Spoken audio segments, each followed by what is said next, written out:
Hello everyone, स्वागत है एक बार फिर से आपका अचीव सीएफएफ के यूट्यूब चैनल पे। आज हम फिर से आपके सामने आ चुके हैं। विजन आईएएस के जो लास्ट पार्ट हमने छोड़ रखा था, जो हमारा हमने दो पार्ट्स में अगस्त के जो 2024 के मंथली मैगजीन है विजन आईएएस की, उसको हमने कवर कर लिया है। दो पार्ट्स यानी ऑलमोस्ट 75% टॉपिक्स हमने कवर कर लिए हैं। लास्ट एक पार्ट बचता रहा है हमारा, जो अगस्त 2024 का हमारा एक मैगजीन है विजन आईएएस, उसका इंपॉर्टेंट टॉपिक्स का। तो हम यहाँ पे अब देखेंगे वो लास्ट टॉपिक, इसको कवर करते हैं लास्ट पार्ट को, और इसी के साथ हम अपने must read topics for paper 2 जो विजन आईएएस से है हमारा मंथली मैगजीन का, उसको फिनिश करते हैं अगस्त को। ठीक है, तो आज हम मेनली 3 सब टॉपिक्स पे ध्यान देंगे अपने। सबसे पहला हमारा यहाँ पे सोशल इशूज है, जहाँ पे हमारा सबसे पहला टॉपिक है safety of health care professionals. हमें पता है कि अभी रिसेंटली आरजीकर मेडिकल हॉस्पिटल जो कोलकाता में बेस्ड है, वहाँ पे कुछ वहाँ पे कुछ इंसिडेंट हुए थे रेप केसेस रिलेटेड, जिसको लेकर यहाँ पे ये न्यूज़ आ चुकी है। और उसी से रिलेटेड यहाँ पे हमारा मेंटल हेल्थ रिलेटेड एक आर्टिकल है यहाँ पे, कि कैसे स्टूडेंट्स के मेंटल हेल्थ को सिक्योर किया जाए, इंश्योर किया जाए। तो ये दो जो टॉपिक है आपके सोशल इशूज वाले सेक्शन में, आपके पेपर 2 के पर्सपेक्टिव से क्या है, इंपॉर्टेंट है। ठीक है, इसके अलावा अगर हम यहाँ पे आते हैं तो नेक्स्ट हमारा साइंस एंड टेक्नोलॉजी में दो टॉपिक मेनली आपके इंपॉर्टेंट हैं। ठीक है, जिसमें सबसे पहला बायो E3 पॉलिसी। हम यहाँ पे देखेंगे कि बायो E3 पॉलिसी है क्या। ठीक है, क्योंकि ये हमारे एग्जाम के लिए इंपॉर्टेंट है। कल को अगर पेपर 2 में हमें कुछ लिखने को आता है तो हम वहाँ पे इस चीज़ को मेंशन कर सकते हैं कि बायो E3 पॉलिसी हमारी क्या है और किस तरीके से हम इस चीज़ का यूज़ कर सकते हैं क्लाइमेट कंजर्वेशन में। ठीक है, उसके अलावा इसमें एक सेकेंड टॉपिक है नेशनल स्पेस डे। तो ये नेशनल स्पेस डे हमारे लिए बहुत ज़्यादा इंपॉर्टेंट नहीं है। जो हमारे लिए इंपॉर्टेंट है, यहाँ पे कुछ एक डेटा आपके लिए लिखे गए हैं इंडियन स्पेस सेक्टर से रिलेटेड, उस चीज़ का हम यूज़ करेंगे अपने आंसर राइटिंग में। तो वो एक चीज़ कुछ देखेंगे हम यहाँ पे इस टॉपिक में। And coming toward the last topic जो हमारे स्कीम इन न्यूज़ है। सी, हमारे एग्जाम में स्कीम रिलेटेड बहुत चीज़ें आती है, पेपर 1 और पेपर 2 दोनों के लिए ये चीज़ें इंपॉर्टेंट है। तो ठीक है, तो यहाँ पे हम स्कीम्स के बारे में मेंशन करते रहते हैं। अपने आंसर राइटिंग में भी अगर हमें कुछ एग्जांपल देना होता है कुछ स्कीम्स रिलेटेड, तो ये चीज़ हम क्या कर सकते हैं, यहाँ पे मेंशन कर सकते हैं। ओके, तो इस चीज़ पे हम ध्यान देंगे। तो हमारा सबसे पहला स्कीम है एग्रीश्योर, जिसका फुल फॉर्म क्या है, agri fund for startups and rural enterprises scheme. ठीक है, तो हम एग्रीकल्चर रिलेटेड स्टार्टअप्स के बारे में देखेंगे, और उसके बाद एक पीएम कुसुम है जो सोलर पैनल के इंस्टॉलेशन से रिलेटेड है। तो ओवरऑल हम यहाँ 6 टॉपिक्स डिस्कस करेंगे, 6 टॉपिक्स ओवरऑल हमारा डिस्कशन रहेगा सेंटर्ड। जो पहला हमने ये देखा, ये दोनों सोशल इशूज में, उसके बाद 2 हमारे साइंस एंड टेक्नोलॉजी में, और उसके बाद 2 हमारे एग्रीकल्चर स्कीम्स इन न्यूज़ में। ठीक, so without wasting so much of the time, let's jump on to the topic. Okay, तो सबसे पहले हमारा जो फर्स्ट टॉपिक है यहाँ पे सोशल इशूज में, safety of health care professionals, जो हम यहाँ पे देखेंगे। ओके, अब हम देखते हैं कि अभी रिसेंटली ये न्यूज़ में क्यों रहा है। तो हमने डिस्कस किया कि जो आरजीकर मेडिकल हॉस्पिटल है, यहाँ पे पोस्ट ग्रेजुएट डॉक्टर थी, एक पीजी डॉक्टर जिनका मर्डर हो चुका था, उसके रिलेटेड एक नेशनल टास्क फोर्स फॉर्म किया गया। तो इस नेशनल टास्क फोर्स का मेन गोल क्या था कि जो मेडिकल प्रोफेशनल्स की सेफ्टी है उसको एड्रेस करना। ठीक है, इसको सुप्रीम कोर्ट ने क्या किया, कंस्टिट्यूट किया है। ठीक, अब इस न्यूज़ के बारे में थोड़ा डिटेल दिया गया, जिसको हम देख लेते हैं कि इस एनटीएफ जो कि नेशनल टास्क फोर्स है हमारा, तो इस एनटीएफ का मेन पर्पस क्या था। तो NTF was constituted following the murder of post graduate doctor at RG Kar medical college hospital Kolkata. ठीक है, हम सब ने ये न्यूज़ देखा था। अभी हमारे सोशल मीडिया पे बहुत ज़्यादा, इंस्टाग्राम, फेसबुक, यूट्यूब, हर जगह पे बड़े बड़े सोशल मीडिया इन्फ्लुएंसर्स हो या फिर अदर यूजर्स हो, सब लोगों ने ही इस टॉपिक को बहुत जोर शोर से क्या किया था, रेज किया था। ठीक है, क्योंकि मेडिकल सेफ्टी और विमेन सेफ्टी, यहाँ पे आपके मेन 2 टॉपिक्स कवर हो जाएंगे।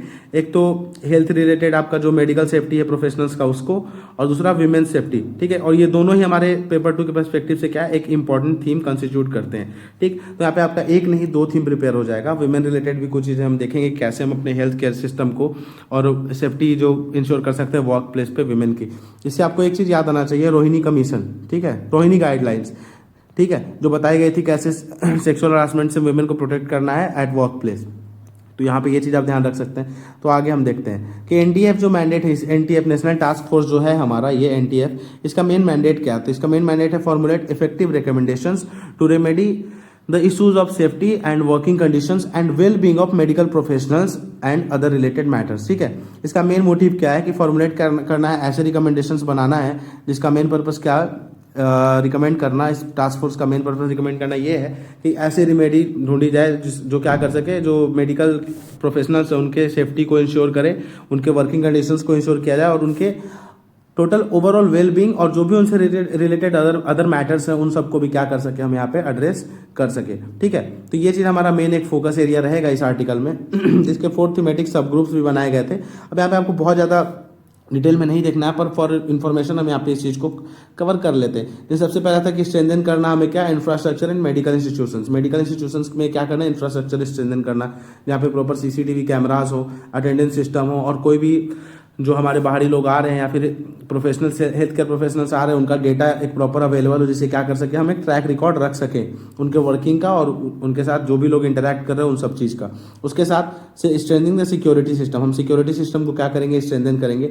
And revamping of the working condition, और किस कंडीशन में वर्क कर रहे हैं वो लोग। जैसे कि हमने देखा था कि कोविड का अगर सिनेरियो ले ले, कोविड के टाइम पे क्या हुआ था, एक बहुत ज़्यादा जो डॉक्टर हमारे मेडिकल प्रोफेशनल्स थे उन पे एक बहुत एक्स्ट्रा बर्डन आ चुका था, जिसके कारण उन्हें आउट ऑफ द बॉक्स जाकर उन्हें वर्किंग आवर में वर्क करना पड़ रहा था। ठीक है, और हमारी एक ह्यूमन की कैपेसिटी होती है कि हम ह्यूमंस एक प्रॉपर इन्वायरमेंट में प्रॉपर लिमिटेड टाइम के लिए ही क्या कर सकते हैं, वर्क परफॉर्म कर सकते हैं। उससे ज़्यादा अगर बर्डन किया जाएगा तो हम सही से फंक्शन नहीं करेंगे। तो यहाँ हमारा मेन पर्पस क्या रहता है कि एक डिफाइंड वर्किंग आवर हमें सेट करना चाहिए। ठीक है, डिफाइंड वर्किंग आवर हम सेट करें, उसके बाद उनको प्रॉपर छुट्टी की, उनको लीव देने का प्रॉपर एक प्रोविजन हो कि हाँ, एक प्रॉपर रेस्ट भी जरूरी है हर किसी को। ह्यूमंस में हम भी आज पढ़ाई करते हैं तो हम भी क्या करते हैं, शिफ्ट्स में अपनी स्टडीज को डिवाइड करते हैं, ना कि डायरेक्टली हम अपने आप को लगातार। ऐसा कोई भी नहीं होगा, आई डोंट थिंक जो सुबह के 6 बजे से शाम के 6 बजे तक कंटिन्यू बैठा रह जाए और कहे कि आज मैंने प्रोडक्टिव बिल्कुल पढ़ाई कर ली है। तो उसी तरीके से वर्किंग कंडीशंस में भी ये चीज़ें अप्लाई होती है कि आप एक मिनट, आई एम सॉरी, कि आप इस चीज़ को नहीं, मतलब कंटिन्यूअस वे में आप मोनोटोनस वे में क्या कर नहीं सकते, वर्क नहीं कर सकते। तो इस चीज़ का ध्यान रखना कि एक सेफ्टी सिक्योरिटी सिस्टम बनाया जाए, रिवैम्प किया जाए वर्किंग कंडीशंस को कि किस कंडीशन में वर्क की जा रही, और लीगल फ्रेमवर्क बनाया जाए across the states. Her states में मेडिकल सेफ्टी के लिए, मेडिकल प्रोफेशनल्स के सेफ्टी के लिए और उनके proper conditioning and working condition के लिए क्या किया जाए, एक प्रॉपर लीगल फ्रेमवर्क बनाया जाए, जिसको क्या किया जाए, इंप्लीमेंट किया जाए। क्योंकि विदाउट लीगल फ्रेमवर्क कोई भी चीज़ें प्रॉपर वे में इंप्लीमेंट नहीं हो पाती हैं। तो ये भी एक गोल है। अब हेल्थ केयर प्रोफेशनल्स के बारे में बता रहा तो हम सबको पता है हेल्थ केयर प्रोफेशनल क्या होता है क्या नहीं, तो इस पर हम बहुत ज़्यादा डिस्कशन नहीं करेंगे। Now moving ahead, according to WHO, यहाँ पे सी आपके लिए एक प्रॉपर एक बहुत ही ज़्यादा अच्छी इंस्टीट्यूशन जो WHO वर्ल्ड हेल्थ ऑर्गेनाइजेशन, इसके बाद इसका एक डेटा है जो यहाँ पे प्रेजेंट किया गया, हम उसको देखेंगे कि हेल्थ केयर वर्कर्स से रिलेटेड क्या कुछ डेटा यहाँ पे प्रेजेंट किए गए हैं WHO के द्वारा, जिसको आप अपने आंसर्स में मेंशन कर सकते हो। तो अभी बताया जा रहा है WHO के द्वारा कि हेल्थ केयर वर्कर्स जो है, health workers are at high risk of violence all over the world, throughout the world. सिर्फ इंडिया में ही नहीं, पूरे वर्ल्ड में ही जो हेल्थ केयर प्रोफेशनल है वो हाई रिस्क ऑफ वायलेंस में, उनको बहुत ज़्यादा वायलेंस फेस करना पड़ता है। हमने कोविड सिनेरियो में भी देखा था, जब हमारे टाइम पे कोविड की टेस्टिंग की जा रही थी गांव घरों में जाके, तो वहाँ पे लोग उसको अपोज कर रहे थे, हेल्थ केयर प्रोफेशनल्स पे पत्थर चला रहे थे। ठीक है, तो ये इसका मेन प्रॉब्लम क्या है कि लोगों में अवेयरनेस की कमी है। छोटे छोटे अफवाहों पे लोग ज़्यादा क्या हो जाते हैं, एजिटेट कर जाते हैं, और उस चीज़ के अगेंस्ट क्या होता है, हमें प्रोटेस्ट देखने को मिलता है, उसके लिए सप्रेशन देखने को मिलता है, और क्या ये सारी चीज़ें हमको देखने को मिलती हैं। ये चीज़ हो गया। अब यहाँ पे एक डेटा है कि between 8% and 38% of health workers suffer physical violence. ठीक है, and while other suffer verbal violence, यानी 8 से लेकर 38% जो हेल्थ वर्कर्स हैं उनको फिजिकल वायलेंस झेलना पड़ता है, यानी मारपीट का सामना करना पड़ता है, और कुछ लोगों को गाली हो गए ऐसे वैसे, मतलब वर्बल वायलेंस का, वर्बल एग्रेशन का सामना करना पड़ता है। Most violence is perpetrated by patients and visitors, जो सबसे ज़्यादा वायलेंस की जाती है किनके द्वारा, जो पेशेंट्स होते हैं और विजिटर्स होते हैं उनके द्वारा। Also in disaster and conflict situation health care workers में become the target of collective और पॉलिटिकल वायलेंस, क्योंकि हमने देख लिया कैसे कोविड के टाइम पे ये चीज़ें बहुत ज़्यादा हावी हो चुकी थी। ठीक, यहाँ पे हमने देख लिया। अब यहाँ पे कुछ एक इनिशिएटिव बताया जा रहा है कि किस तरीके से हमारी कंट्री में इंश्योर किया जा रहा है हेल्थ केयर वर्कर्स की, प्रोफेशनल की सेफ्टी। ठीक है, तो सेंटर पे कुछ एक एक्ट्स हैं, एपिडेमिक डिजीजेज अमेंडमेंट एक्ट 2020, जो एक्ट ऑफ वायलेंस को क्या करता है, नॉन बेलेबल ऑफेंस में कैटेगराइज करता है, फिर कॉग्निजिबल ऑफेंस में कैटेगराइज किया जाता है। फिर यहाँ पे एक और हमारा लॉ है, prevention of violence against health care professionals and clinical establishment bill. उसके अलावा sexual harassment of women at work place हो गया, prevention prohibition and redressal act 2013, ये चीज़ हमारे पास है। ठीक, स्टेट में भी बहुत सारे स्टेट्स ने अपने लिए कुछ एक्ट्स लिए, जैसे कर्नाटका, केरला का एग्जांपल यहाँ दिया गया। इसी तरीके से अदर स्टेट्स को भी वर्क परफॉर्म करना चाहिए यहाँ पे। उसके बाद ग्लोबल लेवल पे क्या है, तो एक फ्रेमवर्क गाइडलाइन है जिसको एड्रेस करना है हेल्थ केयर सेक्टर में, जो वायलेंस है उसको एड्रेस करने के लिए गाइडलाइन बनाई गई, किसके द्वारा, ILO, International Labour Organization and World Health Organization के द्वारा। ये चीज़ हमें ध्यान रखना है।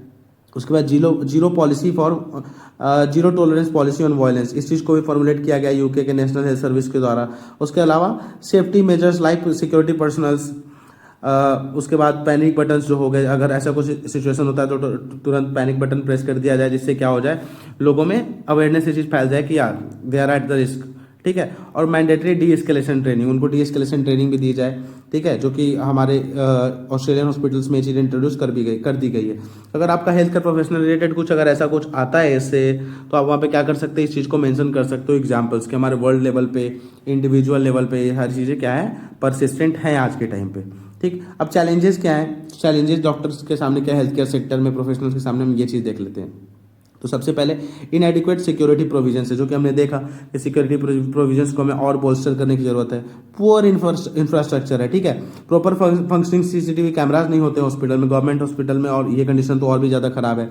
इनएडिक्वेट रेस्टिंग स्पेसेस हैं, यानी कि प्रॉपर रेस्टिंग स्पेसेस नहीं प्रोवाइड कराए गए हैं हमारे हेल्थ केयर प्रोफेशनल्स के लिए, जो लंबे टाइम तक ओवर टाइम वर्क कर रहे हैं हेल्थ केयर प्रोफेशनल्स, उनको वहाँ पे एक फैसिलिटी हो कि ठीक है, they for short period of time वो क्या कर सके, रेस्ट ले सके, खुद को रिचार्ज कर सके। आइदर इनएडिक्वेट और no transportation facilities for safe commute, safe commutation के लिए कुछ ट्रांसपोर्ट फैसिलिटी सेफ नहीं अवेलेबल है, इनएडिक्वेट फैसिलिटीज हैं। And lack of screening arms and weapon equipments, जो भी हॉस्पिटल्स में इंटर कर रहे हैं, हॉस्पिटल के एंट्रेंस पे इस चीज़ को टेस्टिंग किया जाना चाहिए, स्क्रीनिंग की जानी चाहिए, जैसे मेट्रो स्टेशन पे होती है। ठीक, लॉन्ग वर्किंग आवर्स है, तो इस चीज़ को हमें ध्यान रखना है कि वर्किंग आवर्स को भी हम डिफाइन करें कि एक ह्यूमन की कैपेसिटी के अंडर ही हम क्या करें, उन्हें वर्क अलॉट करें। ठीक है, इजी एक्सेस हमें इंश्योर करना, और हेल्थ हैजार्ड से प्रिपरेशन करनी है कि बहुत सारे जो हमारे हेल्थ केयर प्रोफेशनल्स होते हैं, वो जो हेल्थ क्योर करने के कारण, किसी डिजीज को क्योर करने के कारण खुद ही उसके चपेट में आ जाते हैं, तो ये चीज़ें भी हमें इंश्योर करनी है। जैसे कोविड के टाइम में बहुत सारे डॉक्टर्स भी डेथ हुआ था। ठीक है, और हमें ये चीज़ देखना है कि स्टेट लेवल पे इसी चीज़ों को कैसे फॉलो किया जा रहा है, क्योंकि only 14 states have set up state council, ठीक है, और वो भी प्रॉपर फंक्शन नहीं कर रहे, तो इस चीज़ को एड्रेस करना बहुत ज़्यादा जरूरी है। तो वे हेड में हमने यही देख लिया। फिर WHO का कुछ रिकमेंडेशन है जो कि आप पढ़ सकते हो यहाँ पे, कि क्या करना है क्या नहीं। ठीक, जो कि आप अपने आंसर राइटिंग के वे फॉरवर्ड में इस चीज़ को क्या कर सकते हो, मेंशन कर सकते हो। पहला ये हो गया, 3 4 से 5 क्या है, एक क्या करना चाहिए इस चीज़ के बारे में, आप ये स्क्रीनशॉट लेकर भी रख सकते हो, जो कि आप फ्यूचर में अपने आंसर राइटिंग के वे फॉरवर्ड में मेंशन कर सकते हो। तो इसी के साथ आपका ये वाला आर्टिकल फिनिश होता है। ठीक है, सो अब जो हमारा नेक्स्ट आर्टिकल है वो है मेंटल हेल्थ ऑफ स्टूडेंट्स, कि स्टूडेंट्स का मेंटल हेल्थ कैसे इंश्योर कर सकते हैं, क्या क्या प्रॉब्लम है प्रिवेलेंट हमारे सोसाइटी में स्टूडेंट रिलेटेड। तो जो अभी हमने देखा कि नेशनल टास्क फोर्स बनाया गया है, इसका ही कुछ रिकमेंडेशन और उसके बारे में कुछ पढ़ेंगे। तो ये और भी चीज़ें इस चीज़ से रिलेटेड क्या क्या न्यूज़ में हम ये देखते हैं। तो एक रिपोर्ट है जो इम्फेसाइज करता है high prevalence of depression among Indian medical students. Indian medical students जो हैं उनके अंदर हाई प्रिवेलेंस ऑफ डिप्रेशन है। ठीक है, मेडिकल सेक्टर में जो स्टूडेंट्स जा रहे हैं, बहुत सारे रीजन्स हो सकते हैं इसके, उसकी वजह से क्या है, students most of the students क्या है, डिप्रेशन में। ठीक है, उसके बाद the commissions online survey showed that a whooping 27.8% of under graduate students had mental health conditions. ठीक है, जो टोटल ओवरऑल 27.8% मेडिकल स्टूडेंट्स जो है अंडर ग्रेजुएट्स हैं, उनके अंदर क्या मेंटल हेल्थ कंडीशंस दिख रही है, यानी मेंटल हेल्थ किसी तरीके से, किसी न किसी तरीके से वो लोग क्या है, मेंटल हेल्थ इशूज से सफर कर रहे हैं। And 31.3% of post graduate students had suicidal thoughts. ठीक है, हम यहाँ पे तो देख रहे हैं कि एक तो लगभग 27% स्टूडेंट्स क्या है, बैड मेंटल हेल्थ से सफ़र कर रहे हैं, और 31 to 32% जो स्टूडेंट्स हैं हमारे पोस्ट ग्रेजुएट स्टूडेंट्स, उनके अंदर क्या सुसाइडल थॉट्स आ रहे हैं। यानी ये यहाँ पे ये चीज़ पता चलता है हमें कि उनका मेंटल हेल्थ बहुत ही बैड कंडीशन में। ठीक है, ये चीज़ समझ में आ रही है कि एक मेंटल हेल्थ सिचुएशन हमारे कंट्री में ये अराइज हो चुकी है, जो यंग एजेज में बहुत ज़्यादा देखने को मिल रही है। तो इसका क्या क्योर है ये भी हम देखेंगे आगे। हम ये देखते हैं पहले कि क्या क्या और चीज़ें। A study by the national institute of mental health and neuro science, ये एक इंस्टीट्यूशन है, ठीक है, जिसको हम शॉर्ट में निमहंस कहते हैं। उसने फाउंड किया कि 23% of school children in India have mental health problems. जो स्कूल चिल्ड्रंस हैं, आप लोग देखो कि कैसे लोअर लेवल टीन एज में जो बच्चे हैं, जो स्टार्टिंग फेज अपने स्कूल में ही जा रहे हैं, उनको भी मेंटल हेल्थ कंडीशंस आ रहे हैं। ठीक है, मेंटल हेल्थ प्रॉब्लम्स हो रहे हैं। आज के टाइम पे बहुत ही ज़्यादा प्रिवेलेंट इशू है, क्योंकि सबसे बड़ा प्रॉब्लम क्या है कि हमारा सोशल मीडिया अट्रैक्शन बहुत ज़्यादा बढ़ रहा है, एंगेजमेंट। बहुत छोटे बच्चे बहुत ही कम उम्र से क्या करते हैं, सोशल मीडिया में एंगेज हो जाते हैं। उसकी वजह से एक चीज़ है।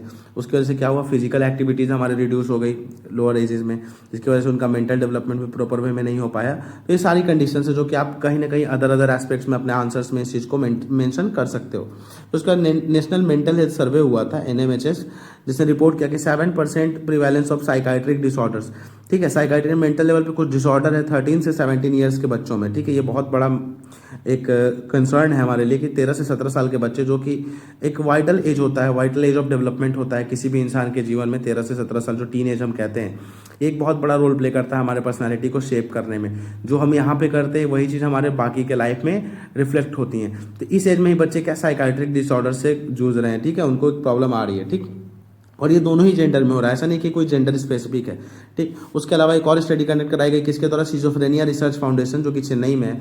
उसमें पता चला कि 30% ऑफ स्कूल स्टूडेंट्स होते हैं उनके अंदर एंग्जाइटी एंड डिप्रेशन है। यानी एक बहुत बड़ा इशू है मेंटल हेल्थ का। आप देख सकते हैं मल्टीपल, हमने आपको ये शो करा एक डेटा, जो कि यहाँ पे आप देख सकते हैं, ये ओवरऑल जो डेटा था हमारा यहाँ पे, कि इतने सारे डेटा हमने देखे जहाँ पे मेंटल हेल्थ रिलेटेड ही क्या कुछ डेटा मेंशन किए गए। तो हम ये यहाँ से ये चीज़ तो समझिए कि मेंटल हेल्थ क्या है, एक बहुत ही ज़्यादा इंपॉर्टेंट और बहुत ही बड़ा इशू बनता जा रहा है हमारे सोसाइटी में, इंडिया के सोसाइटी में। और हमें पता है कि youth is the future of our country.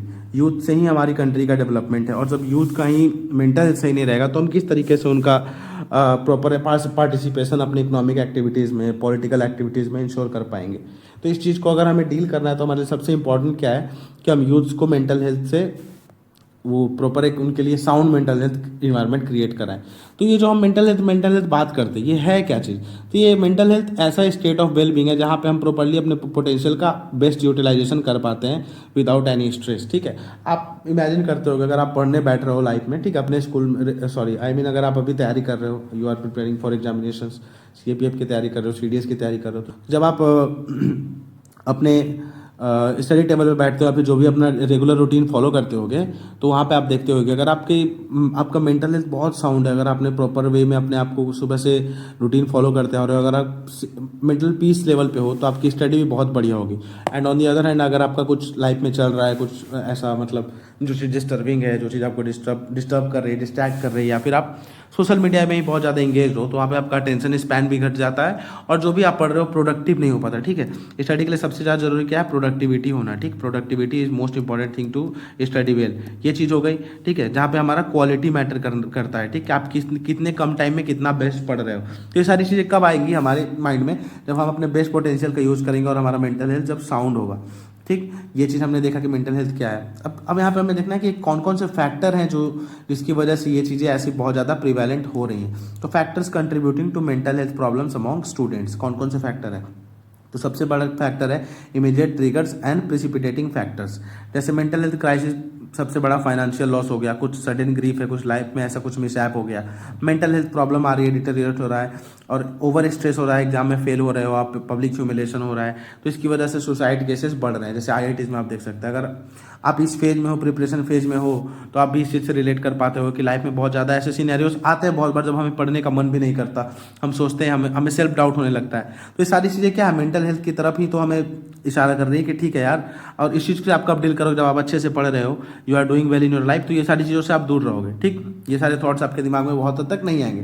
तो ये सारे कारण भी है। उसके बाद इन्फ्लुएंस ऑफ सोशल मीडिया के कारण क्या हो रहा है? हम एक दूसरे से अपनी लाइफ को कंपेयर कर रहे हैं, ठीक है। हमें पता है कि social media is not complete reality, वो बस एक पार्ट ऑफ लाइफ होता है जिसको लोग वहाँ अपलोड करते हैं, और मोस्टली अपने लाइफ के बेस्ट पार्ट्स को ही वहाँ पे लोग अपलोड करते हैं, और हम लोग क्या करते हैं? उससे इन्फ्लुएंस होते हैं, अपने इन्फ्लुएंसर से, अपने जो हमारे आइडल्स हैं, और हम लोग उससे कंपैरिजन करते हैं। तो इन दिस सिनेरियो क्या होता है? यहाँ पे हम अपने आप को डिग्रेड करने लग जाते हैं, और जब हम खुद को डिग्रेड करते हैं तो अपना मेंटल हेल्थ भी डिग्रेड करते जाते हैं ग्रेजुअली हम, ठीक है। तो ये एक प्रॉब्लम आता है। दूसरा, social isolation and loneliness. Covid के बाद से क्या हुआ? बहुत चीज़ें ऑनलाइन हो गई, ऑनलाइन स्टडी का बहुत ज़्यादा एक रोल हो गया, वर्क फ्रॉम होम कल्चर आ गया। इससे क्या हो गया? एक जो प्रॉपर जहाँ पे हम वर्क इन्वायरमेंट में, स्कूल्स में जाके पढ़ते थे, कोचिंग्स में जाके पढ़ते थे, उसके वजह से क्या होता था? हम लोगों के साथ इंटरेक्ट करते थे, क्योंकि हम एक सोशल एनिमल है, ह्यूमन्स आर सोशल एनिमल, ठीक है। पर इसकी वजह से क्या हुआ? हम सोशल आइसोलेशन में जीने लगे। बहुत सारी फैमिलीज जो है, फैमिली का डायनामिक्स भी चेंज हो गया। पहले जॉइंट फैमिली हुआ करती थी, अब के टाइम पे क्या है? न्यूक्लियर फैमिली है, ठीक है। तो ये सारी चीज़ें भी कंट्रीब्यूट कर रही हैं। सोशल आइसोलेशन और लोनलीनेस भी एक कारण है इस चीज़ का, जिसकी वजह से हमें मेंटल हेल्थ कंडीशन से सफ़र करना पड़ रहा है, ठीक है। एकेडमिक प्रेशर है, फाइनेंशियल सेक्रीफाइस है, ठीक, हाई पेरेंटल एक्सपेक्टेशंस है, ये सब चीज़ अगर आप प्रिपरेशन करने जाते हो, बहुत लोग बाहर पढ़ने जाते हैं तो उनके दिमाग में रहता है कि यार हमारे पेरेंट्स ने हमें इस तरीके से बाहर भेजा है तो कुछ करना है, कुछ करना है, तो एक मेंटल प्रेशर, पेरेंटल प्रेशर भी बना रहता है। ठीक है, पेरेंट्स के एक्सपेक्टेशन बहुत ज़्यादा रहते हैं, तो मल्टीपल रीजन है जिसको फुलफिल नहीं कर पाने के कारण ऐसे सुसाइड केसेज आते हैं, और जैसा कि हम कोटा में देखते भी हैं, तो ये चीज़ें हैं। उसके बाद प्रीडिस्पोजिंग बायोलॉजिकल फैक्टर, कुछ जेनेटिक रीजन्स भी होते हैं। उसके बाद सबसे इंपॉर्टेंट रीजन जो है हमारा यहाँ पे स्टिग्मेटिज्म। अभी स्टिग्मेटिज्म क्या है इसके बारे में आप देखो कि आज के टाइम पे मेंटल हेल्थ को एज अ मेडिकल डिजीज समझना ही लोग नहीं चाहते। ठीक है, हमारी सोसाइटी में इसको स्टिग्मा मानते हैं, क्या ठीक है, खुल के बात नहीं करते, मेंटल हेल्थ केयर इशूज़ को आइडेंटिफाई नहीं किया जाता इनिशियल स्टेजेस पे। इसका सबसे बड़ा रीज़न है कि हम स्टार्टिंग फेजेज में उसको क्योर नहीं कर पाते और वो बड़ा शेप लेते चला जाता है। अब इसके लिए हमें करना क्या चाहिए, इससे हमें हैंडल कैसे करना है इंडिया में, ये चीज़ हम देख रहे हैं। ठीक, तो फ्रैगमेंटेड अप्रोच, इनसफिशिएंट, ठीक है, इश्यूज़ क्या है हमारे मेंटल हेल्थ क्यों नहीं इंडिया में हैंडल हो पा रहा है प्रॉपर वे में। तो एक प्रॉपर फ्रैगमेंटेड अप्रोच है यहाँ पे, एक डिफाइंड अप्रोच नहीं है, क्योंकि हमने देखा कि एक स्टिग्मा भी एसोसिएटेड है और इस चीज़ को इस लेवल पे अभी डिस्कस नहीं किया जाता हमारे कंट्री में। उसके बाद इंफ्रास्ट्रक्चर और रिसोर्सेज की कमी है, रूरल एरिया में, रिमोट एरियाज में जो बेसिक इंफ्रास्ट्रक्चर है वही लैक करते हैं, तो किस तरीके से हम एक्सपेक्ट कर सकते हैं कि मेंटल हेल्थ को प्रॉपर रिकॉग्निशन वहाँ पे मिलेगी। वहाँ पे फिजिकल हेल्थ को रिलेटेड ही प्रॉपर इंफ्रास्ट्रक्चर हमारे लिए नहीं अवेलेबल होता है। ठीक है, उसके अलावा मेंटल हेल्थ केयर प्रोफेशनल्स नहीं है हमारे कंट्री में, सिर्फ 0.75 साइकेट्रिस्ट है 7 लाख ऑफ पॉपुलेशन पे। इकोनॉमिक सर्वे 2023-24 की न्यूज़ है। ठीक है, तो यहाँ पे आप देख सकते हो किस तरीके का रेशियो, कितना डिफरेंशियल रेशियो है। तो इस तरीके से कैसे ओवरऑल हम क्या कर सकते हैं, इंक्लूजन इंश्योर कर सकते हैं मेंटल हेल्थ केयर सेक्टर में। उसके बाद अवेयरनेस और स्टिग्मा तो हमारे कंट्री में है, डिस्क्रिमिनेशन, सोशल आइसोलेशन और प्रीजुडिस बना हुआ है कि यार यहाँ पे बहुत सारा सोशल मीडिया पे भी चलता है, मर्द को दर्द नहीं होता है, एंड काइंड ऑफ जो हमारा शुरू से मेंटल एक प्रोग्रामिंग कर दी गई इस तरीके की। तो ये सारे रीजंस है जिसकी वजह से स्टिग्मेटाइज कर दिया गया मेंटल हेल्थ को। ठीक, तो वे फॉरवर्ड क्या करना चाहिए, तो सबसे पहले हमें क्या करना है, एक ट्रेनिंग प्रोग्राम इंश्योर कराना, इंप्लीमेंट करना है रेगुलर, जिसमें हम क्या कर सकते हैं, फैकल्टी प्रोवाइड करा सकते हैं, सेशंस कंडक्ट करा सकते हैं स्टूडेंट्स के थ्रू और मल्टीपल प्लेटफॉर्म्स के थ्रू। फिर काउंसलिंग सर्विस प्रोवाइड कराना, जहाँ पे सुसाइडल थॉट्स आ रहे हैं लोगों को, तो वहाँ पे उस चीज़ से डील करना। ठीक है, इसको किस तरीके से किया जाता है, टेलीमानस इनिशिएटिव है गवर्नमेंट का, यहाँ पे टोल फ्री नंबर किया लॉन्च किया गया है सब कॉलेज स्टूडेंट्स के लिए। इस चीज़ को प्रॉपर इम्प्लीमेंट करना, ठीक है, इसको अर्ली लेवल पर डिटेक्ट करना, ठीक है, और इसको प्रॉपर वे में क्योर करना, ये हो गया। उसके अलावा पॉलिसी रिफॉर्म्स की जरूरत है, हमें रिसोर्स एलोकेट करने की जरूरत है, डिजिटल डिटॉक्स करना, हमें अपने फिजिकल एक्सरसाइज है, डिजिटल एक्टिविटीज़ के बीच में बैलेंस क्रिएट करना, अपने हॉबीज़ क्रिएट करना है एक, जिससे हम क्या कर सकें, कुछ हमारी लाइफ को दो भाग में हम क्या कर सके, डिवाइड कर सके। एक सोशल लाइफ हो गया जो हमारा फिजिकल, जो हमारा रियल लाइफ है, और एक रील लाइफ हम कहते हैं। ठीक है ना, रियल और रील में हमें क्या करना, डिफ्रेंशिएट करना आना चाहिए। ठीक है, तभी क्या कर सकते हैं हम प्रॉपर वे में फंक्शनिंग कर सकते हैं। और सेल्फ अवेयरनेस प्रैक्टिस करना, मेडिटेशन एक्टिविटीज़, और खुद को जो हम रिजुविनेट कर सकें, रिक्रिएशनल एक्टिविटीज़ हम क्या कंडक्ट करा सकें। अब यहाँ पे स्टेप्स टेकन फॉर गवर्नमेंट ने क्या क्या स्टेप्स लिए हैं। ठीक है, तो national mental health programme start कराया गया, जिससे क्या किया जा सकता है, huge burden of mental disorder जो है उसको क्या करना, एड्रेस करना। Tele mental health assistance for and network across tele mental health assistance and networking across states. ठीक है, टोटल स्टेट्स में 24/7 हेल्थ केयर सर्विसेज प्रोवाइड करना है मेंटल हेल्थ रिलेटेड, टेलीमानस।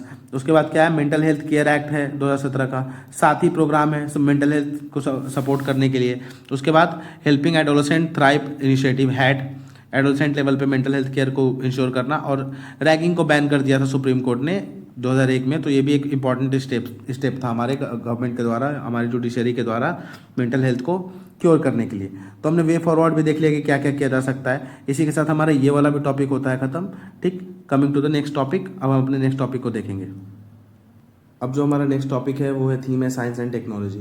अब इस थीम में हमारा एक जो टॉपिक है बायो E3 पॉलिसी, इसके बारे में देखना है। अब ये है क्या, biotechnology for economy, environment and employment. ठीक है, हमें ये चीज़ देखना है कि बायोटेक्नोलॉजी क्या है, किस तरीके से हम इस चीज़ का यूज कर सकते हैं। अभी ये न्यूज़ में क्यों था, हमें ये चीज़ पहले देखने की जरूरत है। तो अभी रिसेंटली यूनियन कैबिनेट ने अप्रूव किया है बायो E3 पॉलिसी अप्रूव किया यूनियन कैबिनेट ने, किस चीज़ के लिए, fostering high performance in bio manufacturing. ठीक है, अब बायो मैन्युफैक्चरिंग है क्या। ठीक है, तो हमारे ऐसी चीज़ें जो हमारे ह्यूमंस हैं, हम एनिमल्स हैं, माइक्रोब्स हैं, प्लांट्स हैं, जो हमारे माइक्रो ऑर्गेनिज्म हैं, इन सबको क्या करना, इन सब के सेल्स को क्या करना, मैन्युफैक्चर करना, proper manufacturing in the sense उसको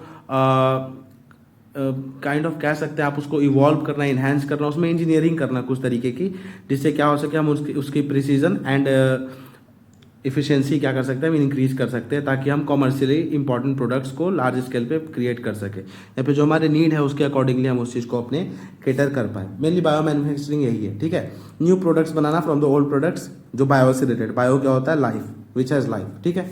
अब न्यू इसके बारे में देखते हैं कि इससे होगा क्या। तो बायो ई3 पॉलिसी जो है एफर्ट्स को स्केल अप करेगा किस चीज़ के, हाई परफॉर्मेंस बायो मैन्युफैक्चरिंग के लिए, ठीक, जिसका टोटल एक वर्थ बताया गया $300 बिलियन बाय 2030। अब बायो इकोनॉमी क्या है, बहुत तेजी से ग्रो कर रही है। Bio economy has grown from $10 in 2014 to over $130 billion, sorry 10 billion से $130 बिलियन हो गया 10 सालों में। तो हम देख सकते हैं कितना एक्सपोनेंशियल इंक्रीज हुआ है यहाँ पे, ठीक। अब ये पॉलिसी से क्या होगा, इंडिया जो है एक्सेलरेट करेगा किस चीज़ के पाथ पे, ग्रीन ग्रोथ के, by promoting circular bio economy. Circular bio economy promote करके हम क्या कर सकेंगे, ग्रीन ग्रोथ की ओर क्या कर सकेंगे, एडवांस कर पाएंगे, ठीक है। इससे क्या होगा, हम अब जो भी चीज़ क्लाइमेट रेजिस्टेंट क्रॉप बना पाएंगे, मैन्युफैक्चर कर पाएंगे जेनेटिक मॉडिफिकेशन करके उनके, और बहुत चीज़ें हम इस चीज़ से कर पाएंगे, ठीक है। यहाँ पे एक एग्जांपल है कि sustainable agriculture, sustainable fishing, forestry, aquaculture, food and fish manufacturing, bio based products, bio plastic, biodegradable clothing, ये सब चीज़ हम क्रिएट करेंगे तो किस तरीके से हम क्लाइमेट चेंज के जो भी उनके उसके इम्पैक्ट है उसको रिड्यूस करने में हम अपना कंट्रीब्यूशन देंगे। जो प्लास्टिक्स हमारे लिए कितने ज़्यादा, जो नॉन बायोडिग्रेडेबल प्लास्टिक्स है वो हमारे इन्वायरमेंट के लिए कितने ज़्यादा टॉक्सिक हमें पता है, तो हम बायो प्लास्टिक्स क्रिएट करेंगे बायो मैन्युफैक्चरिंग की हेल्प से, जिससे क्या होगा, बायो इकोनॉमी तो हमारे कंट्री का ग्रो होगा ही, उसके साथ ही क्या होगा, हमारा इन्वायरमेंट भी बहुत अच्छे लेवल पे कंजर्व हो पाएगा। अब बायो ई3 पॉलिसी के बारे में थोड़ा और डिटेल में बताया गया है कि बायो ई3 पॉलिसी है क्या। तो हमने इसे देख लिया था फुल फॉर्म इसका, कि biotechnology for economy, environment and employment, ये चीज़ हमारा बायो ई3 पॉलिसी में फॉल करता है। एम क्या है इसका, तो हमें एक ऐसा फ्रेमवर्क सेट करना है जो इंश्योर करे cutting edge advance technology, align innovative research aimed at revolutionising bio manufacturing sector. हमें बायो मैन्युफैक्चरिंग सेक्टर को क्या करना है, रिवॉल्यूशनाइज करना है present day science and technology के हेल्प, नैनो टेक्नोलॉजी, बायोटेक्नोलॉजी, इन सब चीज़ों को क्या करना है, हमें एसिमुलेट करना है, इंक्लूड करना है और उसको इवॉल्व करना है। अब इस चीज़ को इंप्लीमेंट कौन कर रहा है, तो डिपार्टमेंट ऑफ बायोटेक्नोलॉजी हमारे कंट्री में इंप्लीमेंट कर रही है। उसके कुछ फीचर्स देखते हैं। तो ये जो पॉलिसी है क्या करने वाली है, तो इनोवेशन को प्रमोट करेगी थ्रू रिसर्च एंड डेवलपमेंट, और एंटरप्रेन्योरशिप को क्या करना है, प्रमोट करना है इन सारे थीमेटिक सेक्टर्स में। ये एक इंपॉर्टेंट पॉलिसी का एक पिलर है। उसके अलावा इस पॉलिसी के थ्रू हम क्या, गवर्नमेंट क्या करेगी, डिलीनिएट करेगी an ambitious vision to achieve technology leadership. हम बायो मैन्युफैक्चरिंग से क्या कर सकेंगे, एक एडवांटेज ले पाएंगे टेक्नोलॉजिकल सेक्टर में। पता है चाइना किस लेवल पे टेक्नोलॉजी में क्या कर रहा है, डेवलपमेंट कर रहा है, तो हमें भी यहाँ पे एक हम एम्बिशियस एडवांटेज गेन कर पाएंगे अपने विजन के थ्रू। और क्या करेंगे, जो मेजर चैलेंजेस हैं हमारे, उस चीज़ को, जो मिशन हमारे, उस चीज़ को बायो मैन्युफैक्चरिंग के थ्रू क्या कर पाएंगे, डील कर पाएंगे और उसको टैकल कर पाएंगे। यहाँ कुछ थीमेटिक सेक्टर्स बताए गए बायो मैन्युफैक्चरिंग के, क्या क्या थीमेटिक सेक्टर्स हैं हम ये देख लेते हैं, ठीक है। तो सबसे पहले बायो बेस्ड जो केमिकल्स एंड एंजाइम्स बनाते हैं, जो मेडिकल सेक्टर में हम यूज कर सकते हैं, उसमें एक प्रमोशन करना, उसमें इवॉल्व करना। दूसरा फूड एंड स्मार्ट प्रोटीन्स यानी फूड सिक्योरिटी इंश्योर करना, बायोथेरेपेटिक्स में प्रिसीजन इंश्योर करना, क्लाइमेट रिजिलियंट एग्रीकल्चर प्रमोट करना, कार्बन कैप्चर प्रमोट करना। अभी रिसेंटली हमने कार्बन सिक्वेस्ट्रेशन पे एक आर्टिकल देखा था लास्ट वीक के अपने हिंदू एडिटोरियल के वीडियो में। और जो हमारे स्पेस रिसर्च है और मरीन टेक्नोलॉजी है उसमें भी एक्सेल करना, ठीक है। ये चीज़ इंपॉर्टेंट हमने देखा। ये चीज़ बाकी जो ये चीज़ें आप पढ़ सकते हो पर बहुत ज़्यादा इंपॉर्टेंट नहीं है आपके पेपर 2 के पर्सपेक्टिव से। मैं सिर्फ वही डिस्कस करूंगा जो इंपॉर्टेंट है। अब हमें नीड क्यों है बायो ई3 पॉलिसी की, ये देखते हैं। तो सबसे पहले ये सस्टेनेबिलिटी प्रमोट करेगा क्योंकि हम लेस रिसोर्सेज से मैक्सिमम आउटपुट गेन कर पाएंगे थ्रू बायोटेक्नोलॉजी, ठीक है। ये चीज़ हमने देखा। जो न्यूट्रिशन चैलेंज है हमारे प्रेजेंट टाइम में उस चीज़ को डील कर पाएंगे हम। हाई यील्डिंग क्रॉप्स ग्रो कर पाएंगे, मोर क्लाइमेट रेजिस्टेंट क्रॉप ग्रो कर पाएंगे, उनका ग्रोइंग पीरियड शॉर्ट कर देंगे, जिससे क्या होगा, हम ज़्यादा क्रॉप्स ग्रो कर पाएंगे with in a limited period of time. हमारी कंट्री का पॉपुलेशन बहुत जल्दी इंक्रीज कर रहा है और हमें पता है कि अब हम अपने वर्ल्ड में फर्स्ट मोस्ट पॉपुलस कंट्री बन चुके हैं। तो ऐसे में न्यूट्रिशनल चैलेंज बहुत उभर के आता है कि हम पूरे इतने लार्ज पॉपुलेशन को प्रॉपर न्यूट्रिशनल रिक्वायरमेंट्स उनकी फुलफिल करें। तो ये चीज़ भी में भी क्या करेगा, हेल्प करेगा। जैसे ग्रोइंग डिमांड है फूड का हमारे इंडिया में, जो कि बताया जा रहा है कि 1.6 बिलियन सिटीजन हो जाएंगे 2050 तक। तो इतने बड़े पॉपुलेशन में 1.67 बिलियन पॉपुलेशन में उनका एडिक्वेट न्यूट्रिशनल जो हमारा फूड इनटेक है उसको इंश्योर करना एक की कंसर्न है इस चीज़ का, जिसको इंजीनियरिंग टूल्स और सिंथेटिक बायोटेक्नोलॉजी के थ्रू क्या करेंगे, हम डील करेंगे। फिर सेल और जीन थेरेपी को हम प्रमोट करेंगे जो कि बहुत इंपॉर्टेंट है हमारे मेडिकल सेक्टर में। और फूड सिक्योरिटी भी हम इंश्योर कर पाएंगे ताकि प्रिजर्वेशन टेक्नोलॉजी भी हम इंश्योर कर पाए कि लॉन्गर पीरियड ऑफ टाइम तक हम क्या कर सके, फूड को सिक्योर कर सके और उनको न्यूट्रिशनल रिच बना सके।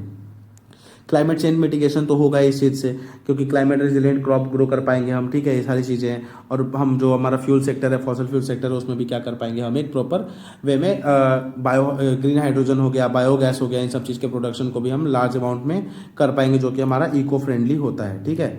ये चीज़ हम कर पाएंगे किसकी हेल्प से, बायोटेक्नोलॉजी के थ्रू हेल्प से। और इस चीज़ को प्रमोट कौन करेगा, हमारा बायो E3 पॉलिसी, ठीक, जो कि हमें पता है कि इंडिया एम कर रहा है 45% रिडक्शन इमिशन में बाय 2030 और नेट जीरो अचीव करना है 2070 तक। तो ये जो हमारा पॉलिसी है फैसिलिटेट करेगा इंडिया को फोकस जो है डिकार्बनाइजेशन अचीव करने में और माइक्रोबियल कन्वर्जन ऑफ CO2, ठीक है, इनटू इंडस्ट्रियली रिलेवेंट कंपाउंड्स। जो भी हमारा CO2 इन्वायरमेंट में रिलीज हो रहा है उसको माइक्रोब्स की हेल्प से कंजर्व करना और उसको अपने इंडस्ट्री के लिए जो भी रिलेवेंट कंपाउंड्स है उसमें कन्वर्ट करना। उसके बाद स्पेस टेक्नोलॉजी में भी हम इस चीज़ को यूज़ कर पाएंगे, ठीक है। और उसके अलावा लास्टली हम स्किल्स जो गैप है हम उस चीज़ को भी कवर कर पाएंगे बायो हब क्रिएट करके। बायो हब क्रिएट करेंगे तो ट्रेनिंग सेंटर्स क्रिएट होगा, तो स्किल्ड मैन पावर जनरेट होगा, इससे अनएम्प्लॉयमेंट के इशूज़ को भी हम डील कर पाएंगे। सोसाइटल लेवल पे भी इसके बहुत सारे बेनिफिट्स हैं। अभी प्रेजेंट टाइप में गवर्नमेंट का क्या क्या इनिशिएटिव है यहाँ पे डिस्कस किया गया है कि जो गवर्नमेंट का अदर इनिशिएटिव है बूस्ट बायो इकोनॉमी के लिए। तो यहाँ पे हम देख सकते हैं national mission on bio economy 2016 का है, नेशनल बायो फार्मा मिशन है 2017 का, जहाँ पे हम फार्मेसी सेक्टर में बायोटेक्नोलॉजी को इंट्रोड्यूस कर सके। नेशनल बायोटेक्नोलॉजी डेवलपमेंट स्ट्रेटजी है बायोटेक्नोलॉजी को प्रॉपर डेवलपमेंट करने के लिए। और नेशनल पॉलिसी ऑन बायोफ्यूल्स है 2018 का हमें हमारा, जिसमें हम क्या कर सकते हैं, कैसे बायोफ्यूल्स से बायोफ्यूल्स में बायोटेक्नोलॉजी इंट्रोड्यूस करके हम लार्ज अमाउंट में climate friendly eco friendly biofuels create कर सकते हैं। तो ये मेनली बायोटेक्नोलॉजी के बारे में हमने देखा कि बायो E3 पॉलिसी क्या, आपको बस एक ब्रीफ आइडिया रखना है ताकि अगर डायरेक्ट आपका इससे रिलेटेड कुछ भी क्वेश्चन नहीं आना है, पर इन चीज़ों को आप अपने आंसर राइटिंग में मेंशन करोगे तो वो आप अलग स्टैंड आउट करोगे, ठीक। और आपका मेंटल लेवल पे भी एक प्रॉपर कंटेंट जो भी आपका एक कलेक्ट होता जाएगा, ठीक। आप अपने आंसर राइटिंग में मेंशन कर सकते हो, नोट्स में इसको मेंशन करके रिवाइज करके आंसर राइटिंग में प्रैक्टिस कर सकते हो। यहाँ पे कुछ फैक्ट जो दिए गए हैं वो बहुत इंपॉर्टेंट है, कैसे इंडिया का पॉपुलेशन बढ़ने वाला 2050 तक, इंडिया का क्या टारगेट है, किस तरीके से R&D में हेल्प करेगा, ये सारी चीज़ें आप मेंशन कर सकते हो। तो हमने ये भी आर्टिकल देख लिया यहाँ पे बायो E3 पॉलिसी के बारे में, इसकी यूटिलिटी क्या है, किस तरीके से इसके नीड के हेल्प से हम क्या कर सकते हैं, केटर कर सकते हैं, अपने जो भी हमारे इम्पैक्ट है उसको रिड्यूस कर सकते हैं, ये सारी चीज़ें हमने देखा।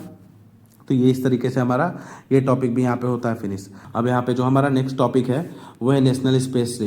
यहाँ पे हमें नेशनल स्पेस डे के बारे में नहीं देखना है, बस आप एक बार ये चीज़ देख लो कि हाँ 23 अगस्त को हम नेशनल स्पेस डे बस मनाते हैं, ठीक है, क्योंकि इस दिन ही हमारा हिस्टोरिक लैंडिंग होता है किसका, चंद्रयान 3 का हमारे मून पे, ठीक है। तो इंडिया, इसके बारे में हमने पढ़ा भी था कि इसके साथ ही इंडिया क्या हो गया था, वर्ल्ड में चौथी कंट्री हो गई थी इंडिया जिसने फर्स्ट टू लैंड किया मून के साउदर्न पोलर रीजन में, ठीक है। तो इंडिया के अलावा सिर्फ 3 कंट्रीज नहीं ऐसा किया है, उसके बाद इंडिया क्या है, चौथा कंट्री बन चुका। और जो लैंडिंग साइट थी उसका नाम क्या रखा गया, शिव शक्ति पॉइंट रखा गया, स्टैच्यू ऑफ शिव शक्ति, ठीक। ये चीज़ हमने देख लिया। इंडिया का स्पेस सागा के बारे में डिस्कस करना था मुझे यहाँ पे, इंडिया के क्या क्या स्पेस मिशन रहे हैं। तो सबसे पहले आर्यभट्ट रहा है इंडिया का पहला जो सैटेलाइट मिशन रहा है, ठीक। ये चीज़ आपको ध्यान रखना, हमें मेन चीज़ की जो फोकस करना है वो मैं आपको दिखाता हूँ। वेट अ मिनट, हाँ ये है आपका मोस्ट इंपॉर्टेंट थिंग कि जो इंडिया के की फ्यूचर मिशंस है, जो मैंने कुछ टाइम पहले अपने एडिटोरियल वाले सेक्शन में आर्टिकल भी लगाया था, तो वो चीज़ें कि इंडिया आने वाले टाइम में किन किन मिशंस पे फोकस कर रहा है। तो सबसे पहले आप देख सकते हैं इंडिया का एक मिशन ये है, सबसे पहले चंद्रयान 3 के सक्सेस के बाद इंडिया जो है चंद्रयान 4 लॉन्च करेगा, जो ब्रिंग करेगा, जो वापस लेके आना टारगेट है सॉइल सैंपल्स मून के और रॉक्स के वहाँ के अर्थ तक। फिर उसका गगनयान मिशन है जो human space flight capability increase करना, 3 क्रू मेंबर्स को भेजा जाएगा, जो कि एक्सपेक्टेड है कि इस साल के एंड तक इसको लॉन्च कर दिया जाएगा। उसके बाद शुक्रयान हमारा लॉन्च होने वाला है जो वेनस के ऑर्बिटल मिशन को एक्सप्लोर करेगा। उसके बाद मार्स ऑर्बिटल मिशन है मंगलयान 2, फिर लूनर पोलर एक्सप्लोरेशन मिशन है, और सबसे इंपॉर्टेंट आपका जो कि आप अपने आंसर राइटिंग में स्पेस से रिलेटेड मेंशन कर सकते हो, भारतीय अंतरिक्ष स्टेशन, ठीक है। इंडिया का अपना एक स्पेस स्टेशन होगा बाय 2035। ये चीज़ आपको याद रखना, जो अभी रिसेंटली हमारे प्राइम मिनिस्टर ने एक स्टेटमेंट दिया था कि 2035 तक इंडिया का अपना एक स्पेस स्टेशन होगा। ये चीज़ हमने देख लिया। यहाँ पे आप एक और चीज़ नोटिस कर सकते हो कि जो लूनर पोलर एक्सप्लोरेशन मिशन है हमारा, वो जाक्सा जो जापान की एक जो हमारी स्पेस एजेंसी है उसके साथ इंडिया मिलकर क्या करेगा, कोलैबोरेट करेगा। ये चीज़ हमने देखा कि तो इंडिया के हमने कुछ इंपॉर्टेंट स्पेस मिशंस देख लिए। यहाँ पे आपको डेटा जो आपके इंपॉर्टेंट लगे आपको आपके हिसाब से आप वो यूज कर सकते हो। जैसे यहाँ पे आप ये चीज़ देख सकते हो कि इंडिया जो है 8th लार्जेस्ट स्पेस इकॉनमी है in terms of funding in the world. तो आप ये चीज़ मेंशन कर सकते हो कि इंडिया का कितना इंपॉर्टेंट प्लेस है स्पेस सेक्टर में, ठीक है, इंडिया किस लेवल पे इंपॉर्टेंस रखता है अपनी, ये चीज़ हमने देख लिया। कैसे इंडिजीनियस टेक्नोलॉजी बिल्ड कर रहा है इंडिया, ये सारी चीज़ें प्राइवेट प्लेयर को इंगेज किया जा रहा है, जैसे ये सारी चीज़ें हैं। अभी निसार हमने पढ़ा था अभी रिसेंटली, नासा इसरो इस पे ये हमारा सार मिशन था, निसार जिसको हम कहते हैं, ठीक, ये चीज़ हमने देख लिया। और कैसे प्राइवेट प्लेयर्स को हमने इंगेज किया है, ये सारी चीज़ें देख लिया। और इंडिया किस तरीके से जीपीएस सिस्टम की तरह एक चीज़ें बिल्ड कर रहा है, ये भी आप ध्यान में रखना कि नाविक क्या है, इंडिया का अपना जीपीएस सिस्टम है, ग्लोबल पोजिशनिंग सिस्टम जिसका नाम है नेविगेशन विद इंडियन कॉन्स्टलेशन नाविक, ये चीज़ हमने देख लिया। इस तरीके से अभी रेवेन्यू जनरेट भी कर रहा है Indian space sector. Indian space sector is जो इंडियन स्पेस सेक्टर है हमारा, वो रेवेन्यू जनरेट किया अराउंड $60 बिलियन का, ठीक है, इन द लास्ट 10 ईयर्स। तो ये एक बहुत बड़ा अमाउंट है और इसने इन्वेस्ट कितना किया था, $13 बिलियन। तो एक बहुत बड़ा अमाउंट है जो कि इंडिया जनरेट कर रहा है। तो इंडिया के स्पेस सेक्टर के लिए, इकोनॉमी सेक्टर के लिए बहुत ज़्यादा इंपॉर्टेंट है ये चीज़ें। और स्पेस डिप्लोमेसी के थ्रू इंडिया क्या कर रहा है, डिप्लोमेटिक सेक्टर में भी अपने इंश्योर कर रहा है अभी इनको, ठीक है। NSIL जो न्यू स्पेस इंडिया लिमिटेड है, इसने प्राइवेटाइजेशन पे भी फोकस किया, प्राइवेट स्टार्टअप्स को भी प्रमोट करने के लिए स्पेस सेक्टर में इसने वर्क किया है। जो इसरो का ही एक विंग है, ठीक है, एक इसरो का ही विंग है जो क्या कर रहा है, प्राइवेट स्टार्टअप्स जो है इन सबको डील कर रहा है। तो इस तरीके से इंडिया जो है स्पेस सेक्टर में क्या कर रहा है, एक्सेल कर रहा है। तो बस हमें जो मुझे आपको बताना था यहाँ पे, जो की फ्यूचर मिशंस थे कुछ हमारे इसरो के, उस पर डिस्कशन करना था, ताकि आपको ये चीज़ें पता रहे कि इसरो किस तरीके से वर्क कर रहा है। क्योंकि space sector weaponisation of space हो गया, और जब भी कुछ इंपॉर्टेंट चीज़ें होती है स्पेस सेक्टर में, तो बहुत एक्सपेक्टेड रहता है कि आपका एसए हो गया, रिपोर्ट हो गया, ये सारी चीज़ें आए। जैसे अभी गगनयान मिशन अगर कैरी आउट कर दिया जाता है तो ये आपके पेपर 2 के लिए बहुत ज़्यादा इंपॉर्टेंट हो जाएगा, रिपोर्ट पर्सपेक्टिव से भी और एसए के पर्सपेक्टिव से भी। तो आप इस चीज़ को, आपको एक आइडिया तो होना चाहिए कि हमारे स्पेस सेक्टर का क्या सिचुएशन है, किस स्टेट में है अभी वो चीज़ें, तब जाकर आप प्रॉपर वे में एक आंसर लिख पाओगे। तो इसी के साथ ये आपका आर्टिकल भी यहाँ पे होता है फिनिश। अब जो हमारा नेक्स्ट टॉपिक है वो है स्कीम्स इन न्यूज़। अभी तक हमने 2 थीम देख लिया, science and technology and social issues. अब जो हमारा लास्ट थीम है अगस्त के मंथली मैगजीन का, वो है स्कीम्स इन न्यूज़। आपके स्कीम्स भी इसी तरीके से ग्रेजुअली प्रिपेयर होते जाएंगे, जो कि पेपर 1 में भी हेल्प करेंगे, क्योंकि पेपर 1 में भी स्कीम्स इंपॉर्टेंट होते हैं, और पेपर 2 के लिए तो इंपॉर्टेंट है, जहाँ पे अपने आंसर राइटिंग में आप स्कीम्स को यूज़ करके अपने आंसर्स को बैक कर सकते हो, अपने थीम्स को, अपने आर्ग्यूमेंट्स को क्या कर सकते हो, बैक कर सकते हो। तो इस तरीके से स्कीम्स इंपॉर्टेंट है। और हर मंथ के एंड में हम जो पार्ट डिस्कस करेंगे, वहाँ पे हर स्कीम्स को डिस्कस करेंगे, जिससे हमारा स्कीम्स भी ग्रेजुअली प्रिपेयर होता जाएगा। अब आप लोगों को करना ही है कि जो अगर आपने पेपर 2 के लिए नोट्स बनाए होंगे, रजिस्टर बनाया होगा, तो उसमें क्या करना है, एक प्रॉपर आपको एक थीम डेडिकेट करना है स्कीम के लिए, ठीक है, जहाँ पे आप इस चीज़ को प्रॉपर मेंशन करोगे कि हाँ ये चीज़ यहाँ पे स्कीम्स, और लाइन से आप कुछ एक स्कीम्स 1 2 3 करके आप इस चीज़ को मेंशन कर सकते हो। जहाँ पे क्या होगा, सबसे इंपॉर्टेंट आप ये चीज़ कर पाओगे कि रिवाइज करके अपने आंसर्स में इस चीज़ को मेंशन कर पाओगे। तो देखते हैं, सबसे पहले यहाँ पे 2 स्कीम्स के बारे में हम डिस्कस करेंगे, जिसमें सबसे पहला स्कीम है हमारा AgriSure, agri fund for startups and rural enterprises scheme. इसको एग्रीश्योर कहते हैं, जिसको ministry of agriculture and farmers welfare and rural development ने लॉन्च किया अभी, ठीक। इसका ऑब्जेक्टिव क्या हमें देखना है, इसका ऑब्जेक्टिव है मोर इन्वेस्टमेंट ड्रॉ करना, to attract more investment in agri and rural startup ecosystem, ठीक है। हमें पता है कि एग्रीकल्चर सेक्टर हमारे लिए कितना इंपॉर्टेंट है, ठीक, जो almost more than 65% of the rural economy है वो एग्रीकल्चर पे ही बेस्ड है। तो एग्रीकल्चर को अगर प्रॉपर्ली हम डील करें, अगर वहाँ पे स्टार्टअप्स इंट्रोड्यूस करें, और पे टेक्नोलॉजी का एडवांसमेंट करें, total social inclusion and financial inclusion हम इंश्योर करें, तो स्टार्टअप के थ्रू, इन सब स्कीम्स के थ्रू जो हमारा एग्रीकल्चर सेक्टर है एक बहुत अच्छा रिटर्न प्रोवाइड कर सकता है, जो हमारे कंट्री के थ्रू आउट डेवलपमेंट में बहुत बड़ा रोल प्ले कर सकता है। तो इस पर गवर्नमेंट बहुत ज़्यादा फोकस कर रही है। तो अट्रैक्ट करना, इसका मेन गोल क्या है कि हम बहुत ज़्यादा इन्वेस्टमेंट अट्रैक्ट करें एग्री सेक्टर में एंड रूरल स्टार्टअप सेक्टर को, एग्री सेक्टर में और रूरल जो सेक्टर है वहाँ पर, रूरल एरियाज है वहाँ पर हम स्टार्टअप इकोसिस्टम प्रमोट करें, ठीक है। ये चीज़ हमने देख लिया। लिक्विडिटी प्रोवाइड कराना, एग्जिस्टिंग जो एग्री एंड एग्रीटेक स्टार्टअप है उनको लिक्विडिटी प्रोवाइड करना, उनको प्रॉपर इक्विटी एंड एक फाइनेंशियल सपोर्ट प्रोवाइड करना, ताकि स्टार्टअप हमारे कंट्री में ग्रो हो सके। उसके बाद यंग एंटरप्रेन्योर्स जो हमारे कंट्री में आ रहे हैं उनको प्रमोट करना, किस चीज़ के लिए, ताकि वो हाई रिस्क ले सके, while engaging in high impact activities in agriculture and agritech, ठीक है। जब हमारे कंट्री के यूथ इस चीज़ में इंगेज रहेंगे तो एग्रीकल्चर खुद ही क्या होगा, डेवलप होने लगेगा, टेक्नोलॉजिकल एडवांसमेंट उसमें होंगी, जब उसमें क्या होगा R&D हमारा प्रमोट किया जाएगा। तो इस तरीके से क्या होगा, एग्रीकल्चर सेक्टर भी प्रमोट होगा और एग्रीकल्चरल स्टार्टअप्स भी प्रमोट होंगे, which will open a new Avenue for employment and finance के लिए भी हमारा बहुत ज़्यादा इंपॉर्टेंट ये सेक्टर हो जाएगा। ये बूस्ट करेगा किस चीज़ को, अपॉर्चुनिटीज़ को, जिससे प्रॉफिट होगा हमारा, बैकवर्ड जो क्लासेस हो उनको भी प्रमोशन मिलेगा, to give a boost to opportunities for profitable forward and backward linkage system, making farm produce value chain system stronger and bring in new entrepreneurs in the field of agri business. Agri business promote करना है इसके थ्रू, जिससे क्या होगा, forward and backward supply chain को भी हम क्या कर सकते हैं, प्रमोट कर सकते हैं। To enlist more players in the farm related ecosystem, और भी ज़्यादा जो हमारे प्राइवेट स्टार्टअप्स हैं उन सबको क्या करना, एनलिस्ट करना एंड इंक्लूड करना जो भी हमारा फार्म रिलेटेड इकोसिस्टम है उसमें, और क्रिएट एडिशनल एम्प्लॉयमेंट अपॉर्चुनिटीज़। ठीक है, किसके through, technically qualified rural and urban youth के लिए। ठीक है, इससे क्या होगा, हमारा स्किल डेवलपमेंट भी प्रमोट होगा। स्किल डेवलपमेंट के प्रमोशन के साथ साथ क्या होगा, एक एम्प्लॉयमेंट जनरेशन भी होगा, और यूथ में क्या होगा, एक टेक्नोलॉजिकल एडवांसमेंट भी प्रमोट होगा, उससे एग्रीकल्चर भी हमारा प्रमोट होगा। अब यहाँ पे इस स्कीम के बारे में बहुत ज़्यादा डिटेल में लिखा गया है, जिसको आपको जानने की जरूरत नहीं है, बस इतना जानना है कि इसको अनाउंस कब किया गया था, 22-23 के बजट में अनाउंस किया गया था। और मेन इसका एम क्या है, तो इनोवेशन प्रमोट करना, technology driven high risk high impact activities को एग्रीकल्चर एंड अलाइड सेक्टर में। अलाइड सेक्टर में कौन कौन सेक्टर आ जाते हैं आपके, जो हॉर्टिकल्चर सेक्टर है, फिशिंग सेक्टर है आपका, ये सारे सेक्टर जो हमारे किस चीज़ में आते हैं, अलाइड सेक्टर में आते हैं। फूड प्रोसेसिंग यूनिट्स है, ये सारी चीज़ें। ठीक है, उसको स्पॉन्सर कौन कौन कर रहा है, गवर्नमेंट ऑफ इंडिया, इसके साथ साथ नाबार्ड। अब आपका काम ये है कि आप अपने हमारे कमेंट सेक्शन में आप बताओ कि नाबार्ड का फुल फॉर्म क्या होता है और नाबार्ड को कब फॉर्म किया गया था। ठीक, अब बजट है, इसके बारे में आपको नहीं देखना है, इस स्कीम्स के डिटेल में नहीं जाना है बहुत ज़्यादा। ठीक है, और ये चीज़ याद रखना है कि रिटेन, इसके एक और एडवांटेज है कि रिटेन करेगा ये क्या, रूरल यूथ को एग्रीकल्चर में, जो कि हमने देख लिया, और encourage youth generation into to tech agriculture. ठीक है, क्योंकि हमें पता है कि एग्रीकल्चर को यूथ जनरेशन नहीं प्रमोट करती है।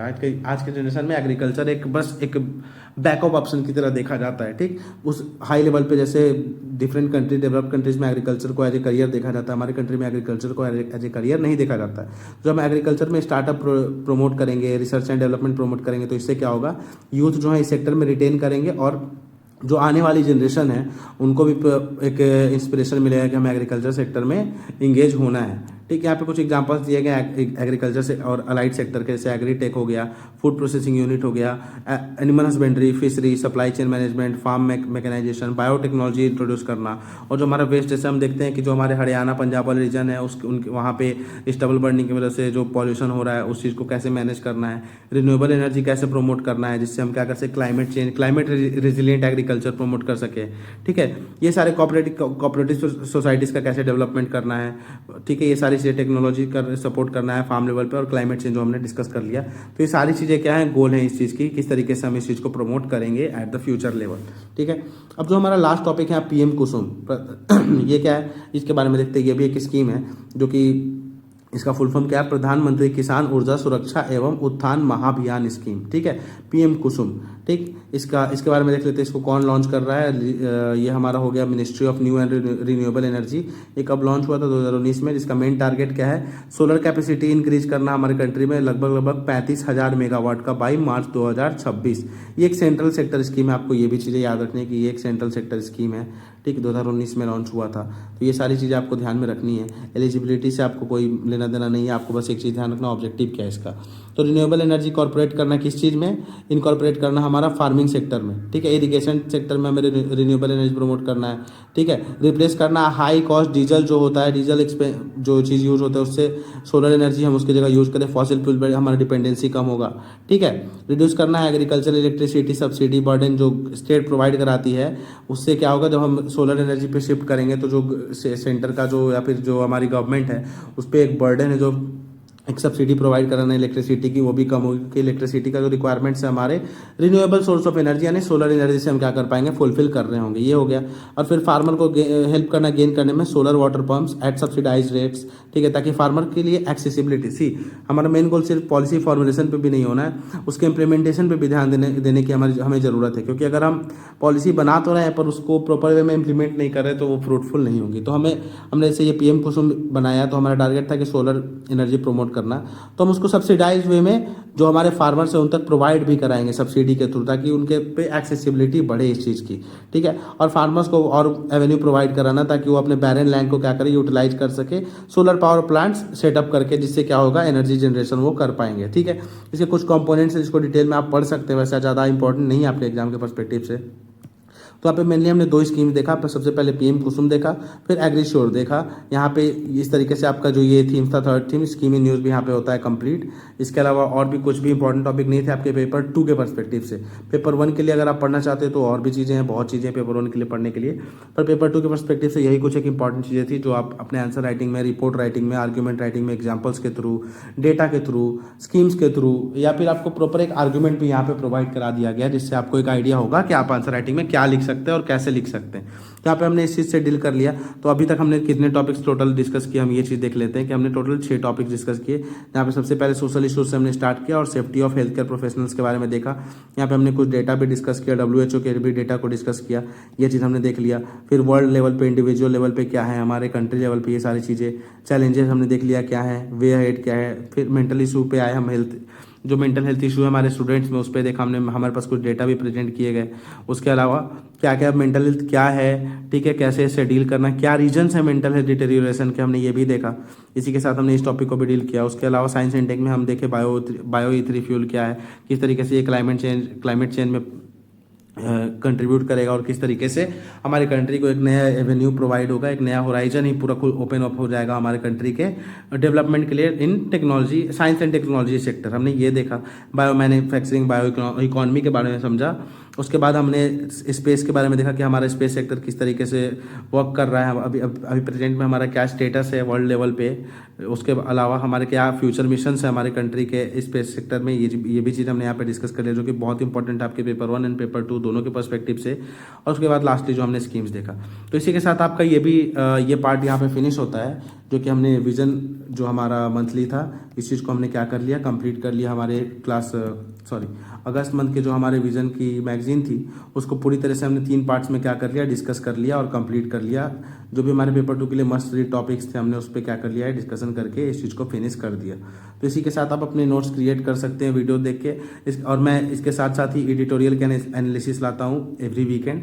आप वो भी चीज़ देखो। अगर आप में से कोई लोग न्यूज़पेपर नहीं पढ़ पा रहे हैं, ठीक है, जिनको लगता है, जिन्होंने नई नई प्रिपरेशन स्टार्ट की है और उनको ये लगता है कि पेपर पढ़ना थोड़ा मुश्किल हो रहा है उनके लिए, काफ़ी हार्ड वर्डिंग्स है, तो मैं हर वीकेंड पे पूरे वीक के जो भी इंपॉर्टेंट एडिटोरियल्स होते हैं उसके एनालिसिस लेकर आता हूँ, उनकी समरी लेके आता हूँ। और वहाँ पे हम ये भी साथ में डिस्कस करते हैं कि इन सारी चीज़ों को, कौन सी चीज़ें इंपॉर्टेंट है, किस तरीके से हम पेपर 2 के अपने आंसर्स में उन सारी चीज़ों को मेंशन करके हाई मार्क्स गेन कर सकते हैं। तो एक प्रॉपर गाइडेंस मैं प्रोवाइड कराता हूँ उन वीडियोज़ में आपको। और अगर आपके पास टाइम नहीं है, अगर आपको लगता है कि आप पेपर नहीं पढ़ पाए, तो आप उसको एज एन अल्टरनेटिव भी प्रीफर कर सकते हैं। अगर आप पेपर पढ़ रहे हैं तो वेल एंड बेस्ट है, उससे आपका रिवीजन हो जाएगा और आपको एक आइडिया भी लग जाएगा कि आप किस तरीके से पढ़ रहे हो, किस तरीके से नहीं।